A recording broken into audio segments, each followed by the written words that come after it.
पुराण में है आए ऐसा शंकर की कथा में कि पूरा विश्व शिवमय हो गया, शंकर का हो गया। क्या है ऐसा?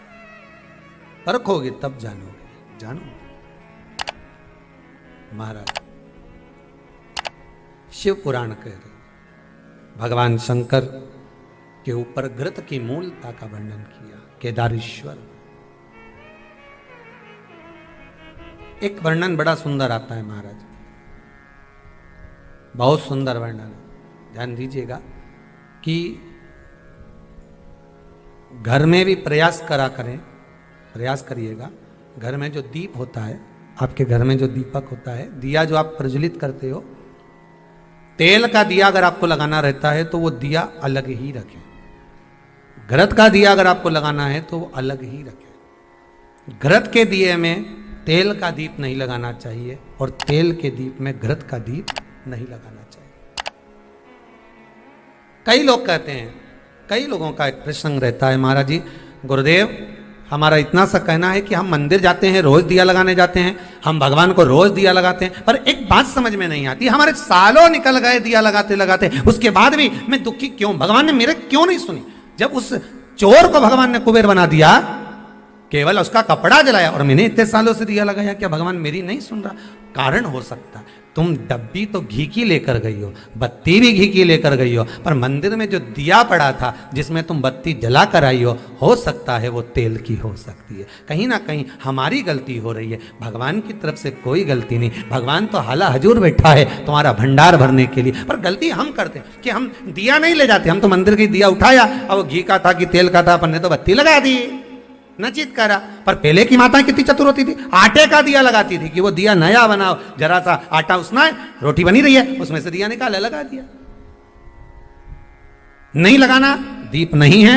अगर आपको लगता है कि ये तेल का घी का दिया अलग होना चाहिए, इसलिए पहले मंदिरों के अंदर घृत दिया लिखा जाता था, घी का दिया, घी का दिया। आप कभी महेश्वर जाइए, महेश्वर में नर्मदा जी के घाट पर शिव मंदिर में जो दिए जलते हैं वहां लिखा रहता है ये घृत का दिया, तेल का दिया, वहां लिखा है, दिए ही जलते हैं वहां 108। ये घृत का है, ये तेल का है।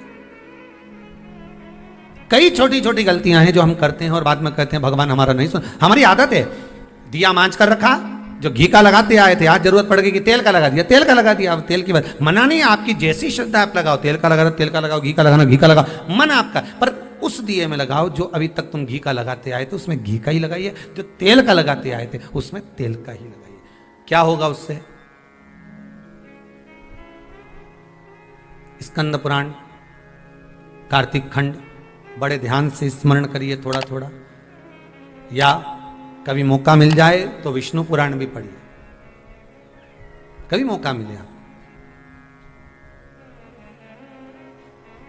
कल्याण का कृष्णांग वो भी पढ़िए, कभी मौका मिले और उसका स्मरण करेंगे आप तो उसमें दीप का बड़ा बड़ा महत्व बताया। कौन सा दिया? शायद एक बार कथा में, पहले कार्तिक के महीने की कथा में हमने यहाँ पर व्यासपीठ से भी वर्णन किया सारे दीपों का महत्व, और उन दियों का फोटो भी दिखाया आपको कि इस दीप का मतलब ये होता है, इसमें ऐसा दिया लगना चाहिए, इसमें ऐसी बाती लगना चाहिए, उसमें ऐसा स्मरण होना चाहिए, बताया दीप महत्व।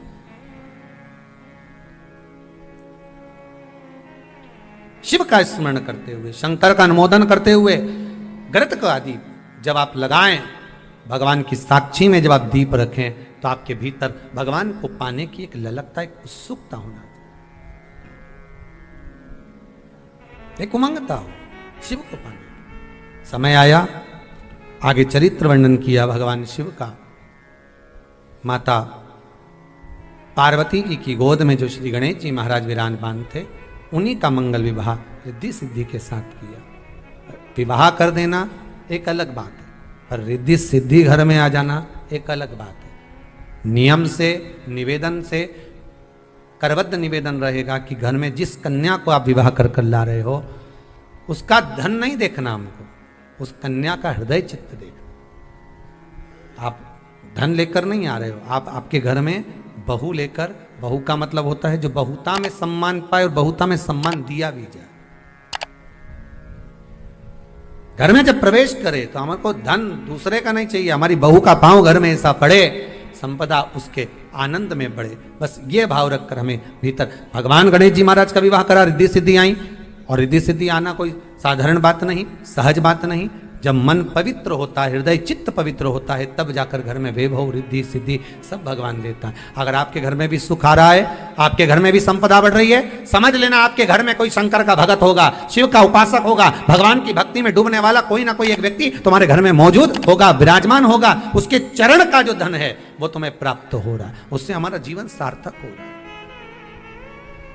इस बात का अभिमान ना करें कि आप कर रहे हो, आप नहीं, शिव करा रहा है, शिव करने वाला है, शंकर करा रहा है। पांचों जजमानों को बहुत बहुत साधुवाद देते हैं। आज छठे दिवस की कथा यहाँ विराम ले रही है। कल कथा का 7वां दिन रहेगा, विराम दिवस रहे।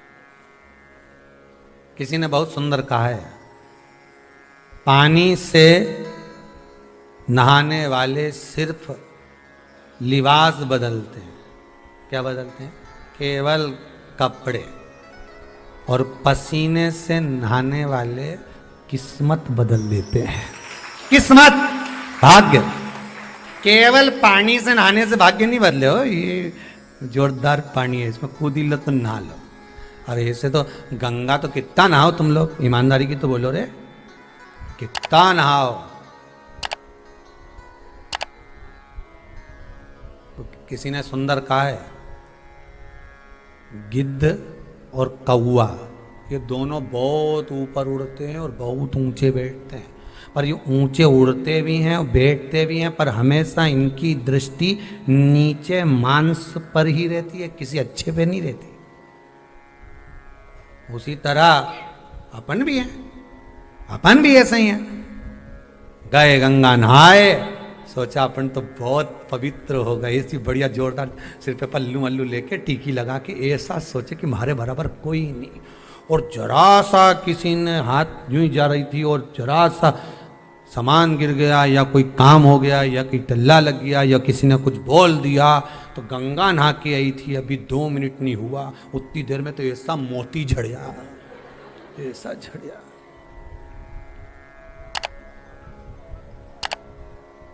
फिर किसी ने कह दिया तो गंगा नहा के आ रही, तो कम से कम अच्छे से तो बोल।